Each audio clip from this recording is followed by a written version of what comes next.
Di video kali ini kita masih latihan, yaitu latihan yang ketujuh, di mana di sini kita akan membahas tentang ya, yang artinya wahai.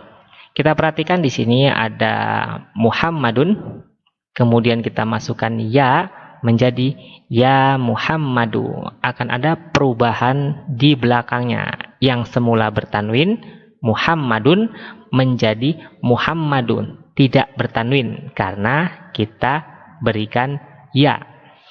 Selanjutnya kita lihat contoh lain, yaitu ustadzun yang artinya ustadz.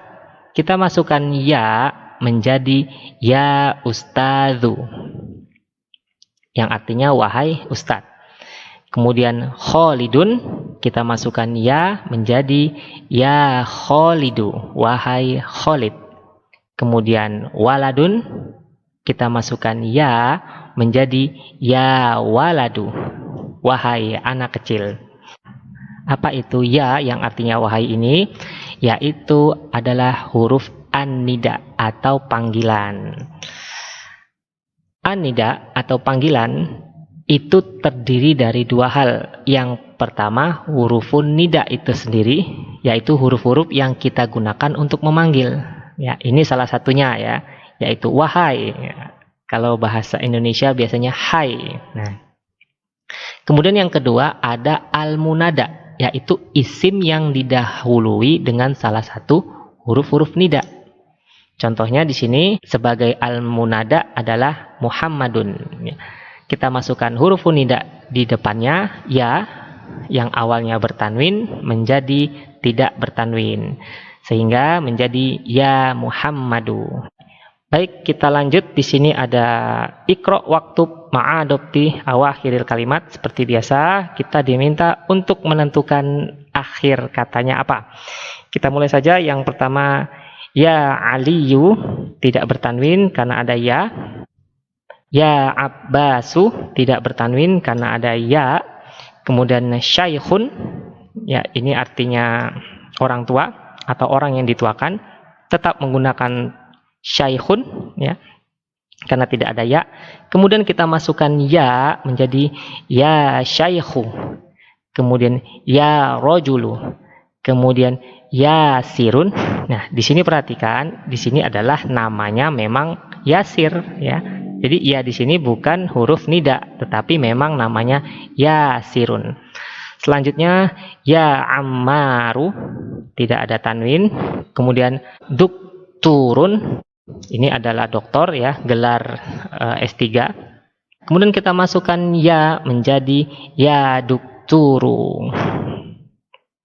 Selanjutnya kita masuk ke latihan selanjutnya. Kita baca instruksinya, yaitu Iqra'il misalal ati summa kawin as'ilatan mislahu musyiron ila surit taliyati. Artinya, bacalah contoh berikut, kemudian buatlah pertanyaan-pertanyaan yang serupa dengan menunjuk kepada gambar-gambar berikut. Ya, di sini ada contohnya. Yang pertama, ada gambar sebuah buku.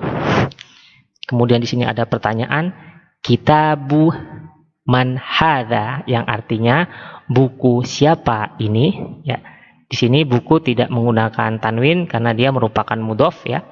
Selanjutnya kita akan buat pertanyaan yang serupa.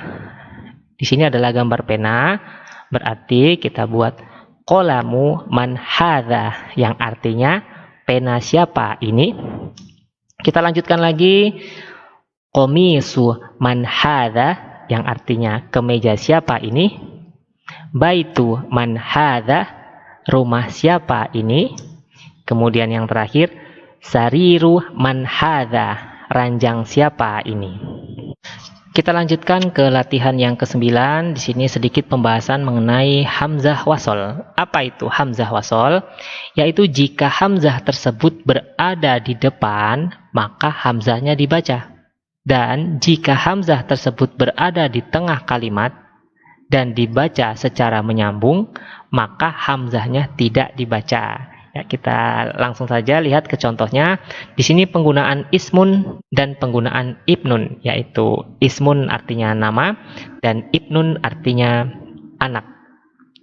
Kita baca kalimat yang pertama ini, ismul waladi Muhammadun, artinya nama anak kecil itu Muhammad. Kemudian kita perhatikan selanjutnya ada wasmul, ya. Jadi di sini bukan wa ismul tetapi wasmul, karena di sini merupakan hamzah wasol. Ya, saya ulang, wasmul binti Zainabu, yang artinya dan nama anak perempuan itu Zainab. Nah, kita lanjutkan ke contoh yang kedua untuk penggunaan ismu. Ismul mudarrisi Hamidun, ya, yang artinya namanya guru itu Hamid.